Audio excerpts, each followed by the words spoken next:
வணக்கம் students. Next நம்ம பார்க்க போகிறது characteristics of unit cell. Unit செல்னா என்னென்னு முன்னாடியே பார்த்துட்டோம். இதோடைய கேரக்டரிஸ்டிக்ஸ் பார்க்கலாம்.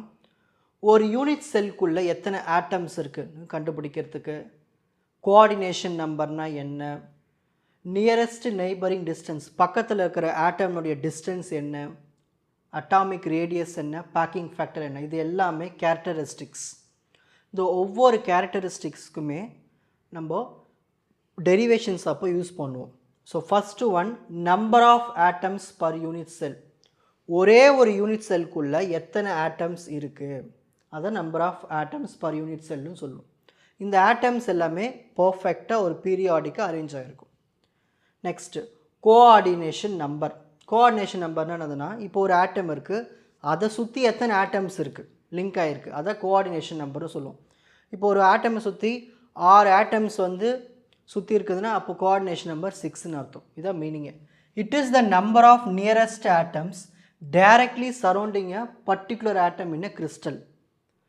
If coordination number is high, then the structure is more closely packed. இப்போ கோஆர்டினேஷன் நம்பர் வேல்யூ அதிகமாக இருந்துச்சுன்னா அப்போ கிறிஸ்டல் ரொம்ப பேக்கடாக இருக்குன்னு அர்த்தம். அப்போ நிறைய ஆட்டம் சுற்றி இருக்குதுன்னு தான் அர்த்தம். இதுவே கம்மியாக இருந்துச்சுன்னா கிறிஸ்டல் ரொம்ப லூஸாக இருக்குன்னு அர்த்தம். ஓகேங்களா. நியரஸ்ட் நெய்பரிங் டிஸ்டன்ஸ், பக்கத்தில் நிறைய ஆட்டம்ஸ் இருக்கும், அதில் கிட்ட இருக்கிற ஆட்டம் அதோட distance. It is the distance between centre of 2 nearest neighbouring atoms. இது எப்படி எக்ஸ்ப்ரெஸ் பண்ணலான்னா, ஒரு யூனிட் செல்லுடைய எட்ஜ் ஏன்னு வச்சுக்கலாம், அதோடைய சிம்பிள் கியூபிக்கில் 2rன்னு சொல்லுவோம். ஓகேங்களா. இப்போது ஒரு யூனிட் செல்லினுடைய எட்ஜ் ஏன்னு எடுத்துக்கிட்டோம்னா, சிம்பிள் கியூபிக் சிஸ்டம் இருக்குது இல்லையா, அதோட டிஸ்டன்ஸ் பார்த்தோம்னா 2rன்னு இருக்கும். இந்த பக்கம் ஒரு ஆர், அந்த பக்கம் ஒரு ஆர், ரெண்டுத்தையும் ஆட் பண்ணோம்னா 2r. இப்போ டயக்ராமில் புரியும் பாருங்கள். ஓகேங்களா. இதோட டிஸ்டன்ஸ் r, இதோட டிஸ்டன்ஸ் r, இது ரெண்டுத்தையும் டோட்டல் ஆட் பண்ணுங்கள். r + r 2rன்னு சொல்லலாம், இல்லை a கூட சொல்லலாம். அதான் அதோட மீனிங்கு.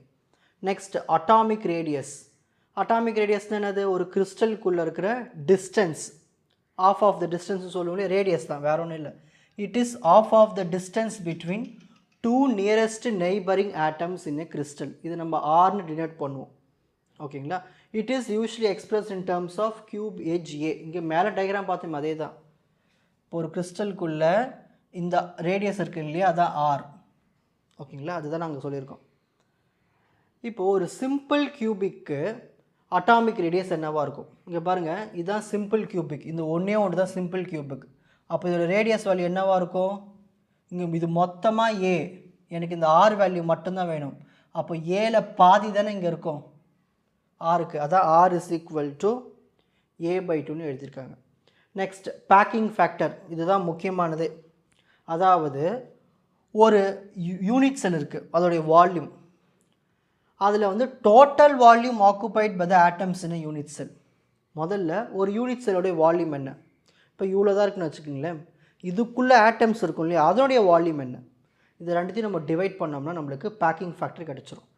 ஸோ ஒரு யூனிட் செல்லுக்கு ஒரு ஆட்டம்ஸ் எவ்வளவு ஆக்குபை பண்ணியிருக்கு அதோடைய வால்யூமும் ஒரு யூனிட் செல்லுடைய வால்யூமும் டிவைட் பண்ணி பார்க்கும்போது நம்மளுக்கு பேக்கிங் ஃபேக்டர் இருக்குது. கண்டுபிடிச்சிடலாம். அதுக்கு சிம்பிள் பாருங்கள், ஸ்மால் v/V. ஓகேங்களா. இப்போது ஸ்க்ரீன்ஷாட் டைம்.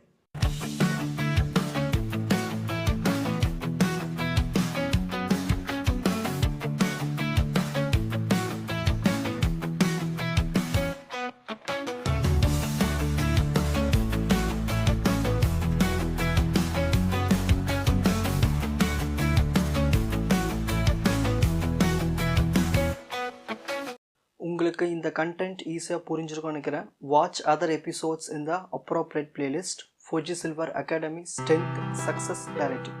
வணக்கம்.